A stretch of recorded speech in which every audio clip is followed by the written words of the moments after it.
بسم الله الرحمن الرحيم. قال الشيخ الإمام الحافظ أبو عبد الله محمد بن إسماعيل بن إبراهيم بن المغيرة البخاري رحمه الله تعالى آمين: كيف كان بدء الوحي إلى رسول الله صلى الله عليه وسلم؟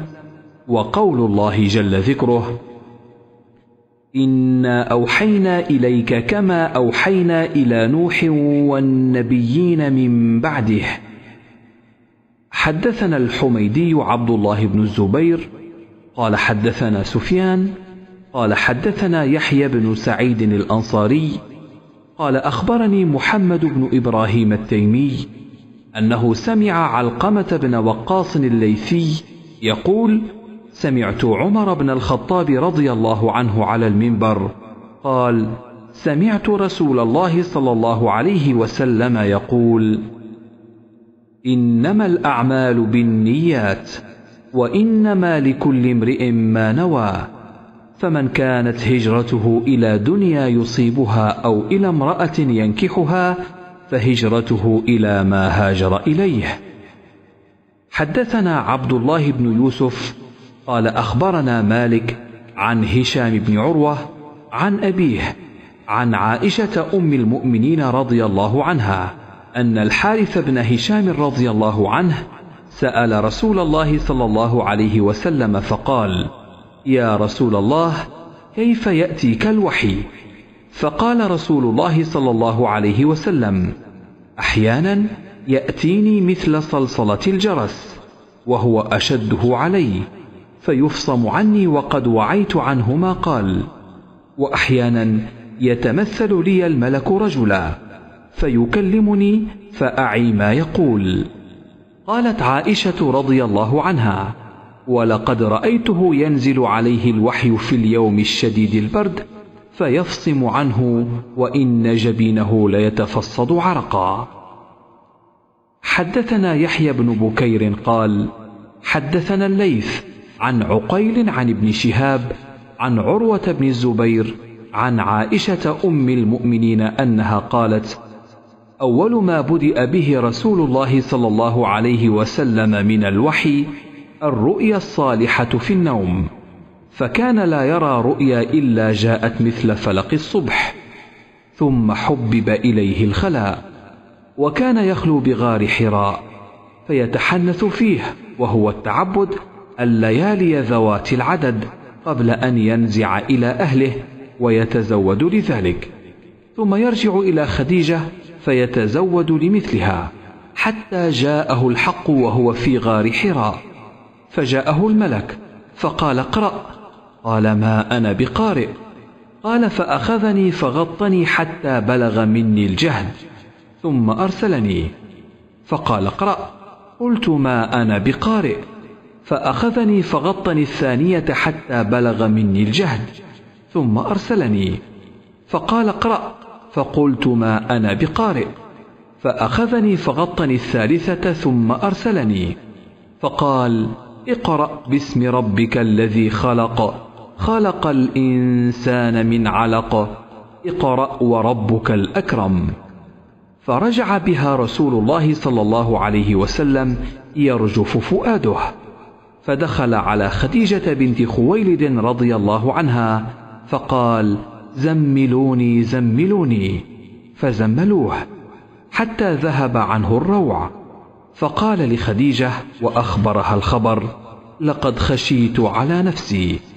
فقالت خديجة: كلا والله، ما يخزيك الله أبدا، إنك لتصل الرحم وتحمل الكل وتكسب المعدوم وتقري الضيف وتعين على نوائب الحق.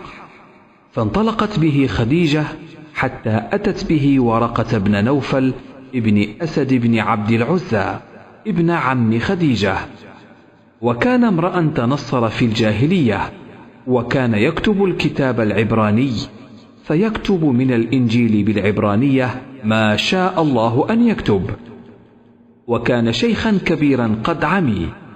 فقالت له خديجة: يا ابن عم، اسمع من ابن أخيك. فقال له ورقة: يا ابن أخي، ماذا ترى؟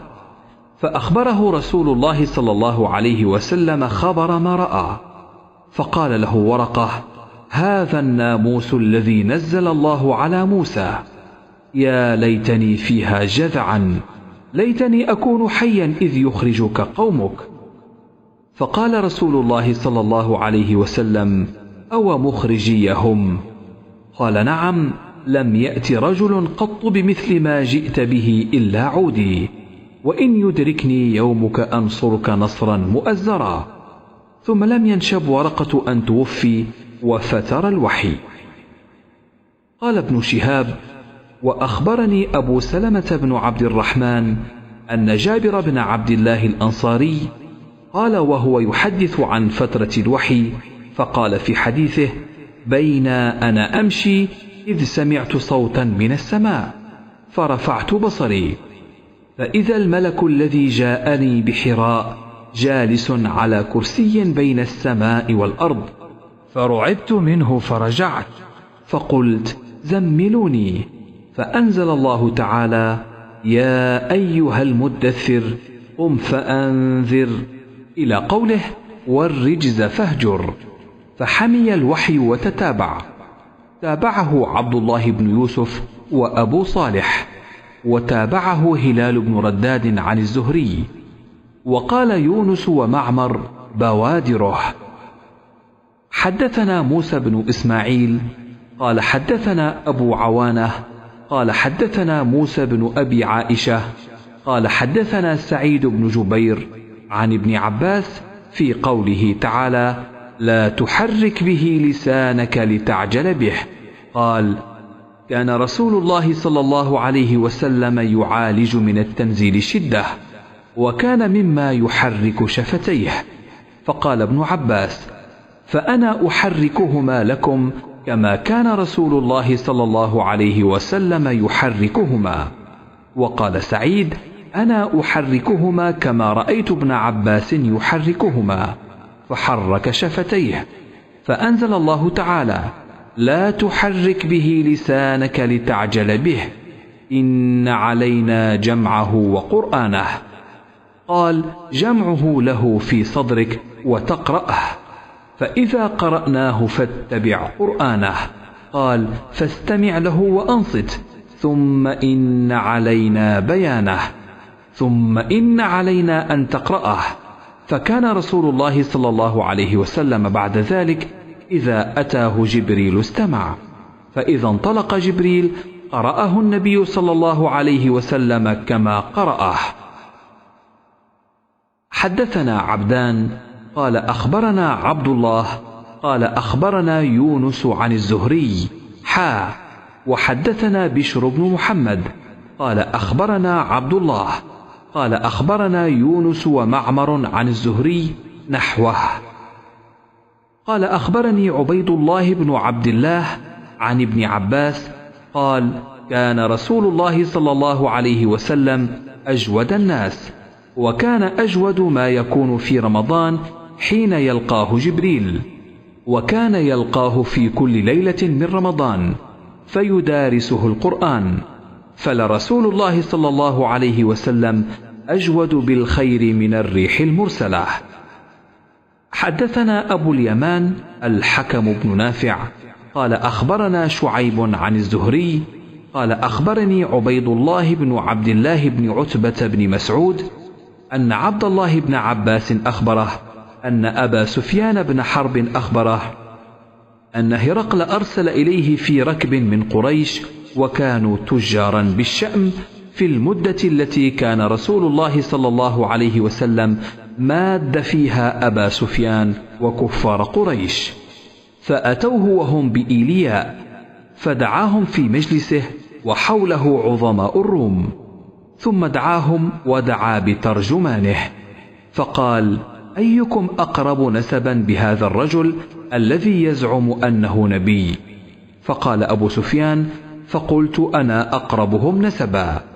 فقال: أدنوه مني، وقربوا أصحابه فاجعلوهم عند ظهره. قال لترجمانه: قل لهم إني سائل هذا عن هذا الرجل، فإن كذبني فكذبوه. فوالله لولا الحياء من أن يأثروا علي كذبا لكذبت عنه. ثم كان أول ما سألني عنه أن قال: كيف نسبه فيكم؟ قلت: هو فينا ذو نسب. قال: فهل قال هذا القول منكم أحد قط قبله؟ قلت: لا. قال: فهل كان من آبائه من ملك؟ قلت: لا. قال: فأشراف الناس يتبعونه أم ضعفاؤهم؟ فقلت: بل ضعفاؤهم. قال: أيزيدون أم ينقصون؟ قلت: بل يزيدون. قال: فهل يرتد أحد منهم سخطة لدينه بعد أن يدخل فيه؟ قلت: لا. قال: فهل كنتم تتهمونه بالكذب قبل أن يقول ما قال؟ قلت: لا. قال: فهل يغدر؟ قلت: لا، ونحن منه في مدة لا ندري ما هو فاعل فيها. قال: ولم يمكنني كلمة أدخل فيها شيئا غير هذه الكلمة. قال: فهل قاتلتموه؟ قلت: نعم. قال: فكيف كان قتالكم إياه؟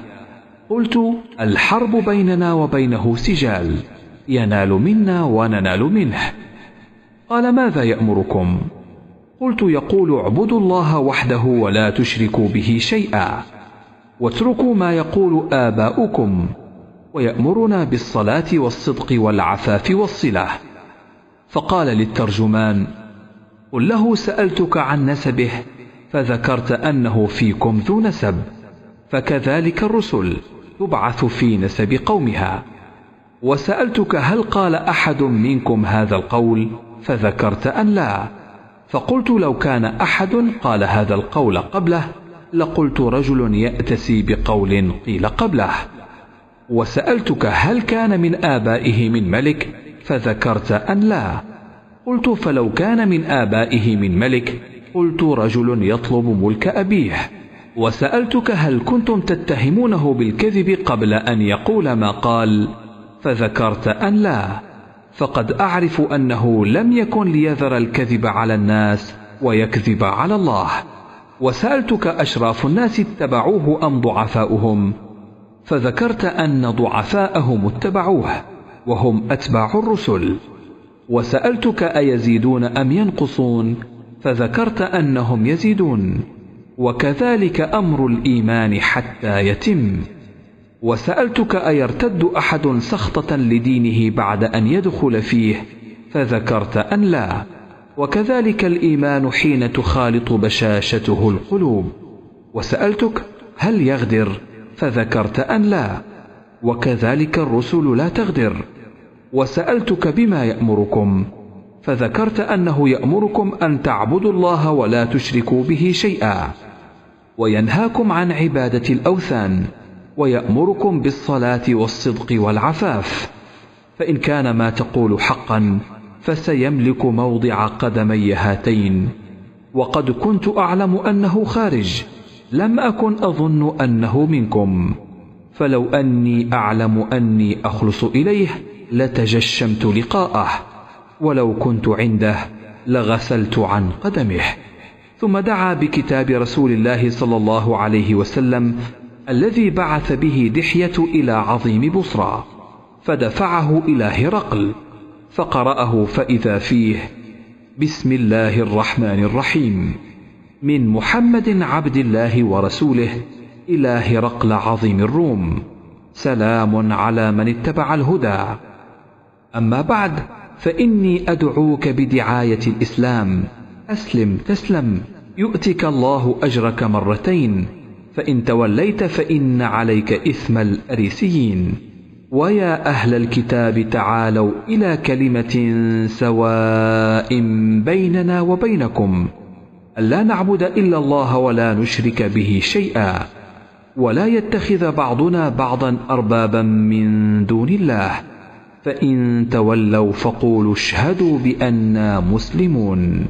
قال أبو سفيان: فلما قال ما قال وفرغ من قراءة الكتاب كثر عنده الصخب وارتفعت الأصوات وأخرجنا.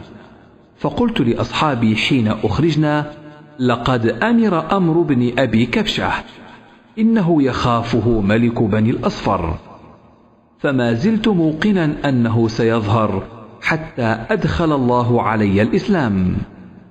وكان ابن الناظور صاحب إيلياء وهرقل سقفا على نصارى الشأم، يحدث أن هرقل حين قدم إيلياء أصبح يوما خبيث النفس، فقال بعض بطارقته: قد استنكرنا هيئتك. قال ابن الناظور: وكان هرقل حذاء ينظر في النجوم، فقال لهم حين سألوه: إني رأيت الليلة حين نظرت في النجوم ملك الختان قد ظهر، فمن يختتن من هذه الأمة؟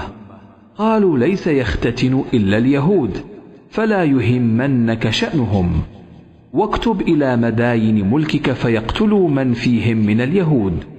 فبينما هم على أمرهم أتي هرقل برجل أرسل به ملك غسان يخبر عن خبر رسول الله صلى الله عليه وسلم، فلما استخبره هرقل قال: اذهبوا فانظروا أمختتن هو أم لا؟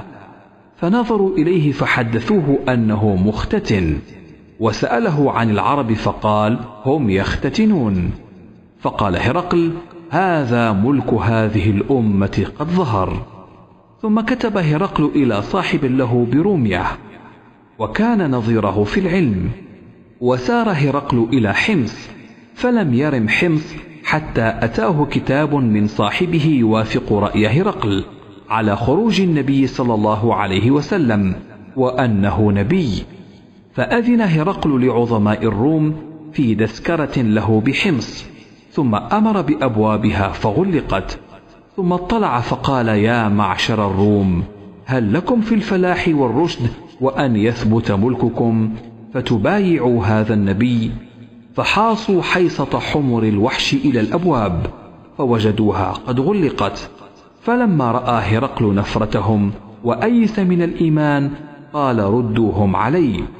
وقال: إني قلت مقالتي آنفا أختبر بها شدتكم على دينكم، فقد رأيت، فسجدوا له ورضوا عنه، فكان ذلك آخر شأن هرقل. رواه صالح بن كيسان ويونس ومعمر عن الزهري.